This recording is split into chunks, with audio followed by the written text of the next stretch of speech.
Karine Lebon, bonjour. Bonjour. Merci d'avoir répondu à notre invitation. Ça fait un petit peu plus d'1 an que vous êtes députée. Racontez-nous un petit peu votre arrivée au Palais Bourbon. Est-ce que vous aviez des yeux de petite fille en admiration devant ces décorations magnifiques, ces décors Alors oui et non. Je crois qu'effectivement au début ça a été quand même, se dire ouais, je suis là maintenant, d'accord, ça va être mon quotidien. Bon, c'est vrai que c'était quelque chose d'assez inattendu. Mais en visitant le Palais Bourbon, ça a été tout de suite, j'ai été un peu presque écrasée par le poids de l'histoire. Enfin, je sais pas si vous voyez, mais avant moi, il y avait dans cet hémicycle, il y avait Victor Hugo, il y avait Clémenceau, il y avait Gabriel Péri. Enfin voilà, il y avait beaucoup de monde et du coup sentir que cet hémicycle est riche d'autant d'histoires, d'autant de textes aussi fondateurs pour notre République. Bon ben voilà, c'est c'est pas non plus un jour de fête quoi. C'est un jour où on se dit c'est une fonction qui nous oblige et on doit être à la hauteur sur tout ça. Est-ce que vous avez l'impression de vivre une sorte de conte de fées quand même malgré tout? Alors non, je dirais pas conte de fées parce que bon, je suis quand même députée de l'opposition. Donc je suis dans le plus petit groupe de l'Assemblée nationale, le groupe GDR. On est 15 membres, c'est-à-dire qu'on peut pas descendre en dessous. Si on perd un membre, on n'a plus de groupe. Et c'est vrai que bon parfois la place de député de l'opposition, elle est pas facile quoi. C'est dernièrement j'étais le 2 décembre, j'ai porté la proposition de loi de mon groupe sur la réforme de Parcoursup. La ministre de l'enseignement supérieur, elle n'était vraiment pas amicale, ça c'est le moins qu'on puisse dire. Donc c'était, elle a multiplié les petites piques pendant tout l'examen du texte pour essayer de me faire sortir de mes gonds. C'est vrai que c'est pas évident parce que quand on propose quelque chose, souvent la majorité, les députés de la majorité votent comme des Playmobil, donc comme un seul homme, et c'est vrai que... Mais à l'inverse, est-ce que vous votez comme un seul homme contre? Ah non, on n'est pas du tout un groupe monolithique, et d'ailleurs j'adore notre président André Chassaigne pour ça, c'est qu'il nous laisse totalement notre liberté de vote. Et ça s'est vérifié plusieurs fois, dans plusieurs textes. Je vote pas systématiquement contre. D'ailleurs, il y a des textes, il y a plein de textes où je vote pour parce que je pense que ça va dans le bon sens. Enfin plein, je dirais pas plein, mais en tout cas il y en a. La loi de bioéthique, la PMA donc la PMA pour toutes, ça j'ai voté pour.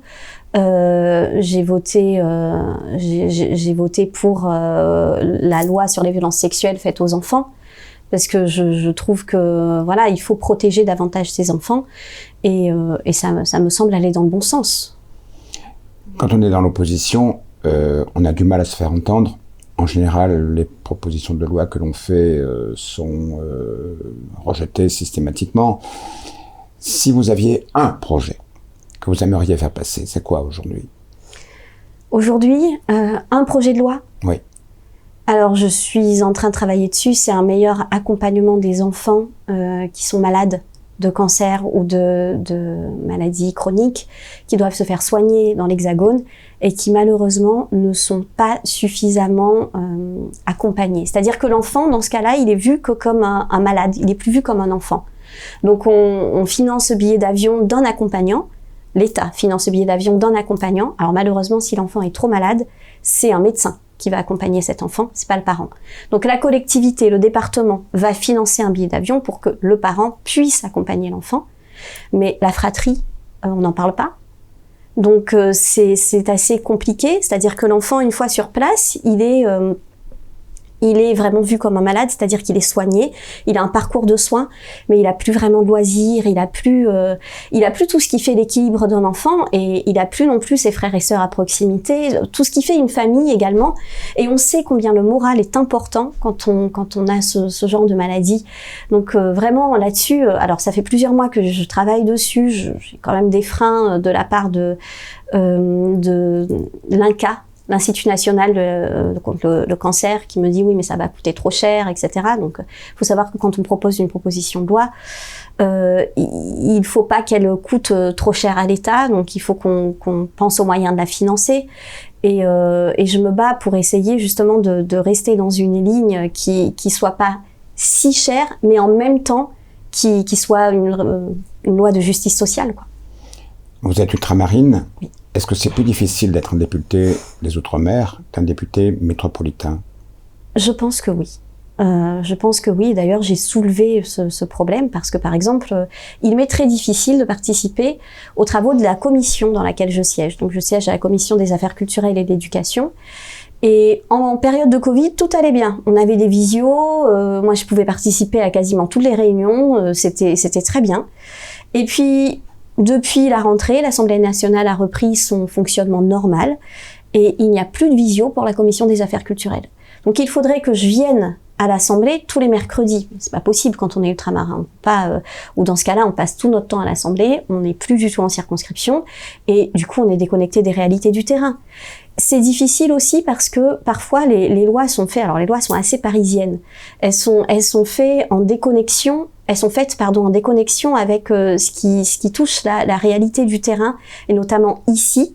Et j'en veux pour exemple la loi Élan, qui va rendre les constructions dans le cirque de Mafate impossibles à partir du 1er janvier.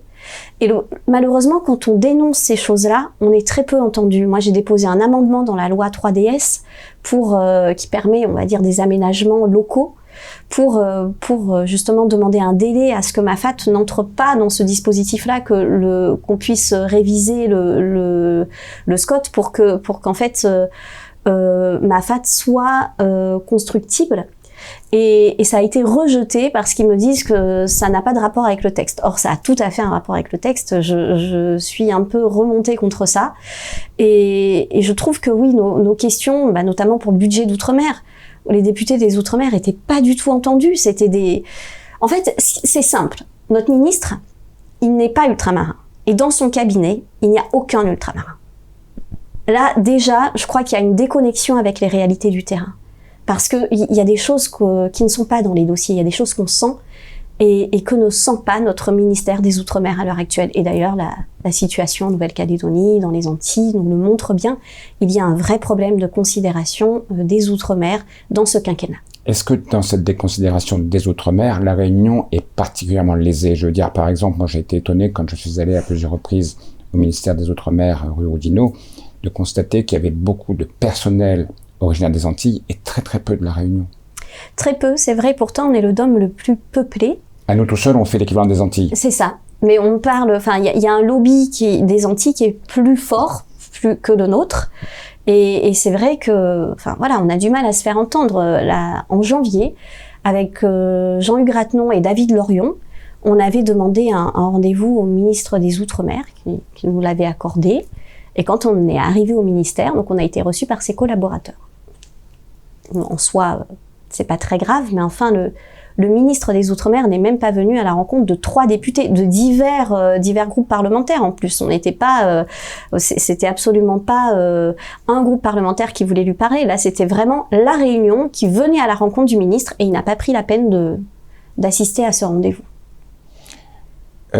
Qu'est-ce qu'on pourrait faire pour répondre à ça? Je sais que dans d'autres domaines, par exemple dans le domaine des femmes, j'imagine que c'est un sujet qui vous importe aussi, on en parlera peut-être tout à l'heure, on a mis des quotas en place. Est-ce qu'il faudrait en arriver à mettre des quotas de personnel originaire de la Réunion? Est-ce qu'il faudrait... Je ne sais pas, je vous pose la question.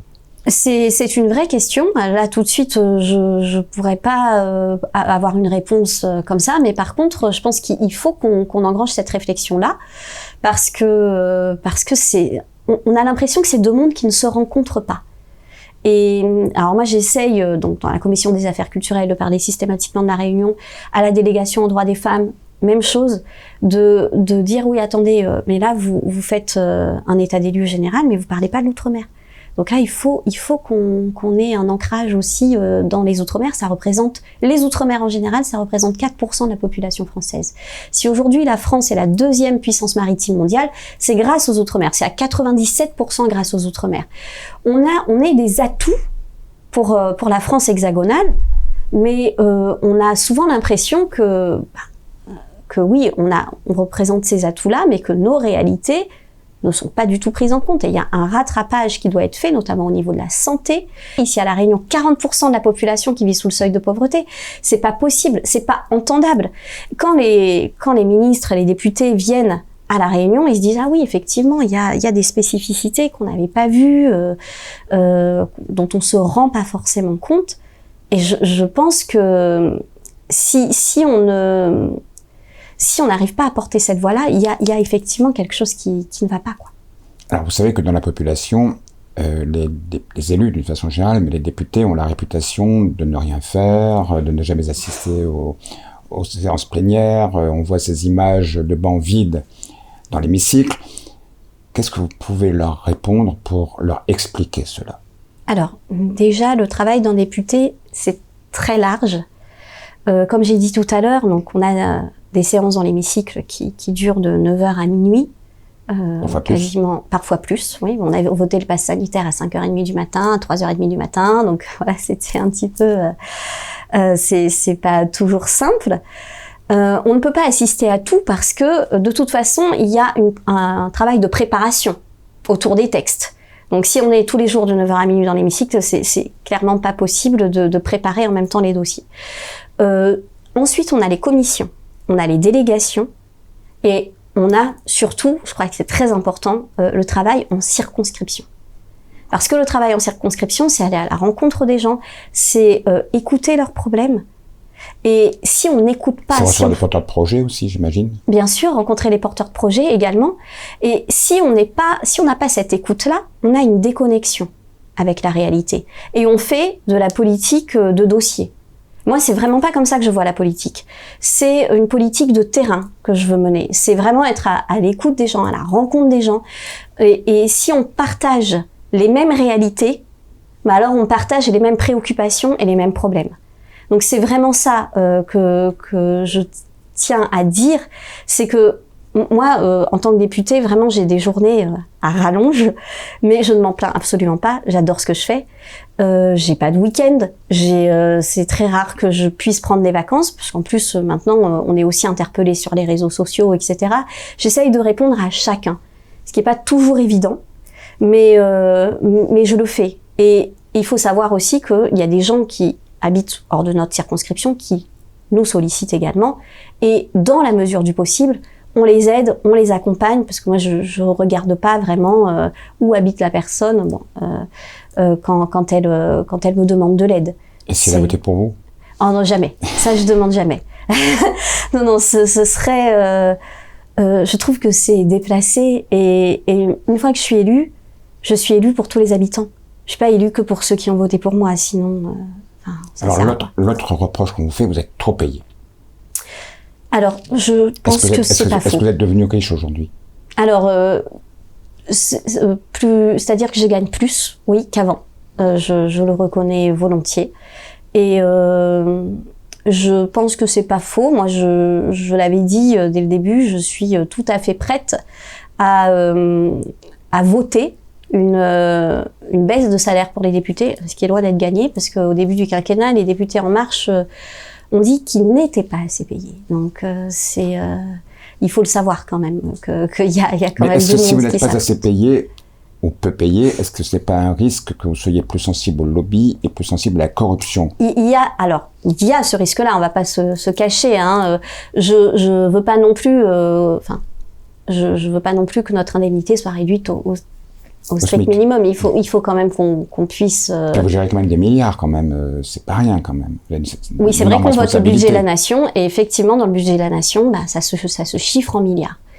Maintenant, moi j'ai appris à vivre avec beaucoup moins que ce salaire de député, donc je crois qu'aujourd'hui, oui, ça me poserait pas de problème de voter une baisse de salaire, sans être non plus, sans perdre peut-être 75% du salaire. Là, ce serait quand même... Alors, dans ce qu'on appelle les indemnités que vous touchez, il y a trois parties. Il y a une partie qu'on va appeler le salaire, même si c'est pas le cas. Il y a une partie pour vos frais, et il y a une partie pour payer vos collaborateurs. Est-ce que ce n'est pas la faiblesse du système français que de ne pas prévoir assez pour les collaborateurs? Je vois aux États-Unis, votre équivalent aux États-Unis, il a un staff d'une 30aine de personnes autour de lui, les meilleurs spécialistes de chaque domaine qu'on paye très cher, qui lui permet d'avoir des propositions de loi qui tiennent la route, qui sont bien pensées, etc. Vous avez combien aujourd'hui? 2, 3 collaborateurs? 2. J'ai 2 collaborateurs. Et qui sont payés peanuts?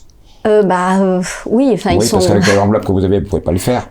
Voilà. Et donc, ce sont des jeunes qui démarrent, qui sortent de Sciences Po souvent, qui viennent vous donner, se former, se faire un carnet d'adresses, en fait. En fait, j'en ai un qui sort de Sciences Po, tout à fait. J'ai une secrétaire qui est là, qui fait vraiment le travail de secrétariat, qui fait de la réception du public, la réception téléphonique, qui rédige des courriers. Je paye aussi mon groupe parlementaire, oui, on oublie. Donc le groupe GDR, pour avoir aussi des notes sur les textes. Parce que un collaborateur, en plus mon collab il est à temps partiel, donc c'est vrai que c'est un petit peu parfois un petit peu de sport.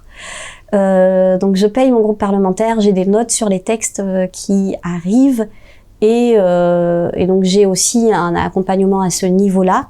J'ai un stagiaire également qui travaille à l'Assemblée nationale, mais alors lui ça dure 6 mois quoi. Et il est à Sciences Po actuellement. Et est-ce que c'est pas là-dessus qu'il faudrait porter un effort? Augmenter cette enveloppe pour vous permettre d'avoir une vraie équipe autour de vous qui vous accompagne, qui vous aide vraiment à proposer des choses intéressantes. Alors c'est vraiment disruptif ce que je suis en train de dire, mais moi vraiment je suis prête à toucher moins dans mes indemnités d'élu et dans mes frais de mandat, parce que comme vous l'avez dit, il y a aussi des frais de mandat que j'utilise pas en totalité tous les mois parce que j'estime qu'il y en a trop.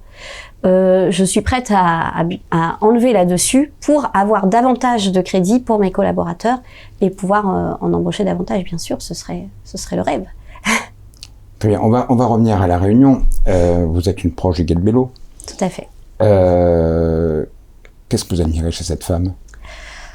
Alors, plusieurs choses. D'abord son éthique, puisque Huguette Bello n'a jamais été condamnée pour détournement de fonds. Et ça, pour moi, c'est très, très, très important. L'argent public, il faut pas le confondre avec un argent personnel. Donc, on peut pas en faire ce qu'on veut. On doit rendre les comptes. Et c'est tout à fait normal et c'est légitime et heureusement. Donc, première chose.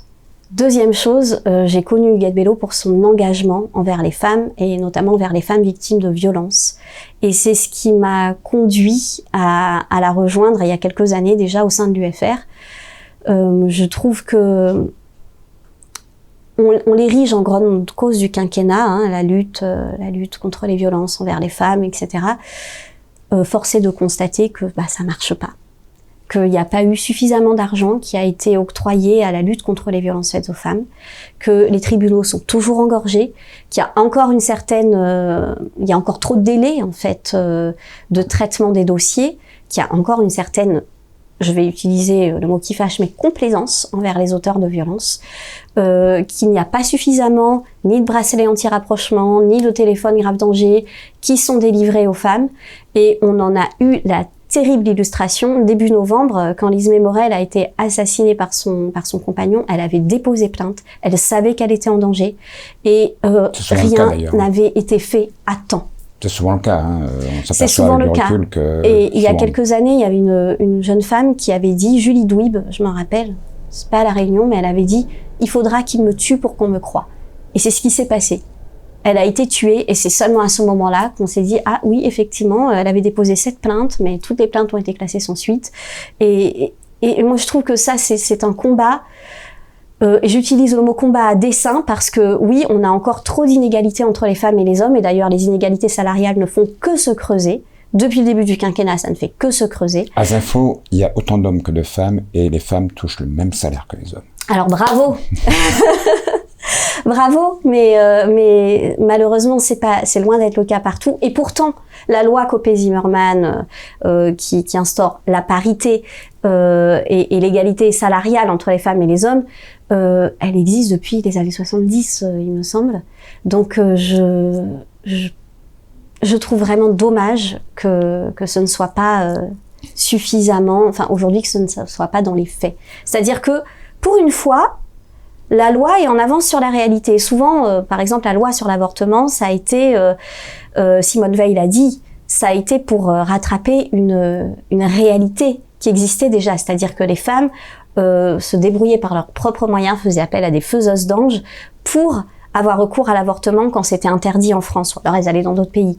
Et la loi a été une sorte de rattrapage, on va dire, sur la réalité.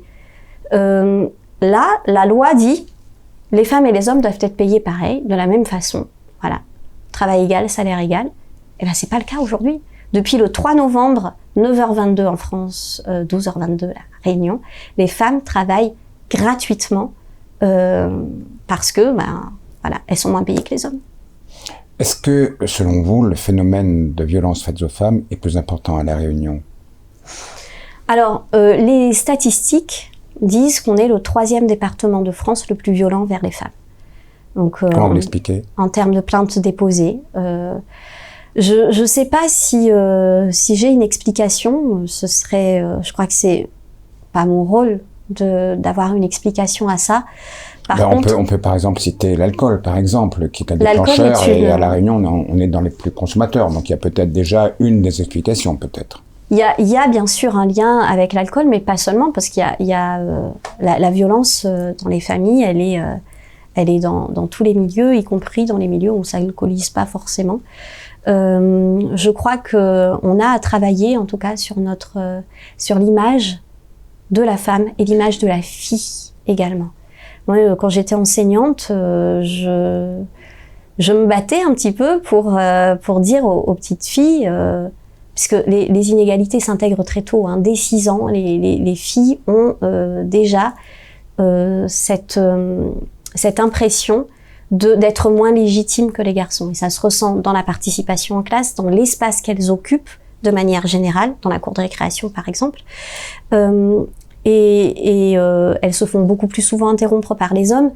Je me battais pour dire aux filles, mais vous avez le droit à la parole, et je me battais aussi pour dire aux garçons, vous avez le droit aussi d'exprimer vos émotions, parce qu'on éduque aussi nos petits garçons à être des petits durs et des petits coqs, exactement. D'ailleurs, on le dit, hein, ferme votre poule, mon coq il sort.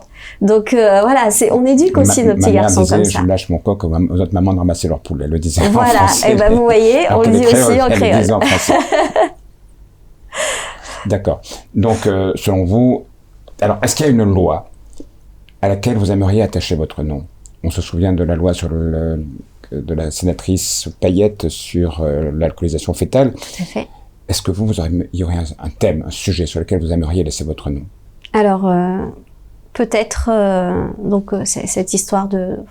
En fait, je suis pas très attachée à laisser mon nom à une loi. Ce qui m'intéresse vraiment, ça veut dire que vous avez pris je comprends ce que vous voulez dire. Un dossier en main et qu'après, automatiquement, on met votre nom avec. C'est pas un but, mais est-ce qu'il y a un sujet important sur lequel vous aimeriez être la porteuse de projet, qu'on vous suive derrière et que ce soit voté?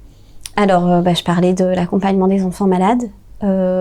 Oui, si on pouvait aussi voter une loi sur la place des Outre-mer et le rattrapage qu'on doit faire dans le statut des Outre-mer, notamment en termes de santé, donc, le coefficient géographique par exemple.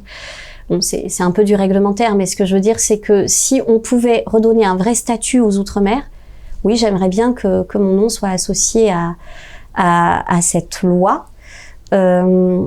J'aimerais, évidemment, une loi ambitieuse de lutte contre les violences faites aux femmes.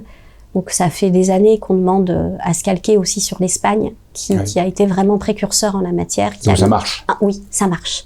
Ça marche. L'autonomie? L'autonomie, alors c'est un sujet qui est un peu touchy, hein, un petit peu délicat. Moi, je crois que les dernières déclarations de Sébastien Lecornu montrent à quel point il ne connaît pas nos Outre-mer.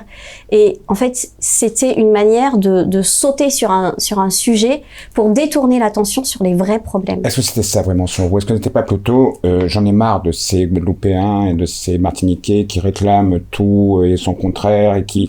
Puis moi, je leur dis, écoutez, on ne peut pas en demander en même temps les avantages de la France et en même temps refuser systématiquement quand ça vous embête un tout petit peu. Et donc, parce que si vous voulez aller au bout de votre démarche, demandez l'autonomie. Alors, sauf que on demande les avantages de la France, mais on les a pas en totalité. Comme j'ai dit, on est vraiment sous-doté en matière d'hôpitaux. Et d'ailleurs, c'est révélateur, hein, parce que quand on a eu en début septembre, on a voté la prolongation de l'état d'urgence dans les Outre-mer. À l'époque, à La Réunion, on avait vraiment un taux d'incidence qui était plus bas qu'en France hexagonale. On avait un taux d'occupation de lit qui n'était pas du tout alarmant. Et donc, j'ai demandé, mais pourquoi est-ce que La Réunion est concernée par ce texte? Puisque, visiblement, on n'est pas aujourd'hui en situation de prolonger notre état d'urgence. Alors là, j'ai la collaboratrice parlementaire du ministre qui m'appelle et qui me dit: alors Madame Lebon, j'ai compris votre question, mais je vais vous dire, c'est parce qu'on n'a pas les moyens sur place de faire face à une flambée épidémique. C'est parce que vous êtes sous-doté en lits d'hôpitaux. C'est parce que voilà, donc c'est pour ça qu'on va prolonger notre état d'urgence. Mais c'est pas normal. Ça veut dire qu'on prolonge des restrictions pour nous, les Réunionnaises et les Réunionnais, au lieu de nous donner les moyens de faire face à l'épidémie. Alors c'est bien joli, pareil, en début d'année, on a fait des Evasan. Super, moi je suis très contente. Enfin, les malades ont pu se faire soigner. Mais ce qui est nécessaire, c'est de renforcer les moyens sur place. Et c'est pas ce qui a été fait. On ferme des lits d'opérations classiques, c'est-à-dire qu'il y a des malades du cancer qui peuvent pas se faire soigner en temps de crise parce qu'il y a le Covid qui est prioritaire. Et en fait, on nous dit, on a créé des lits. Nous, on n'a pas créé des lits. On les a juste réaffectés différemment. Et ça, c'est un vrai problème.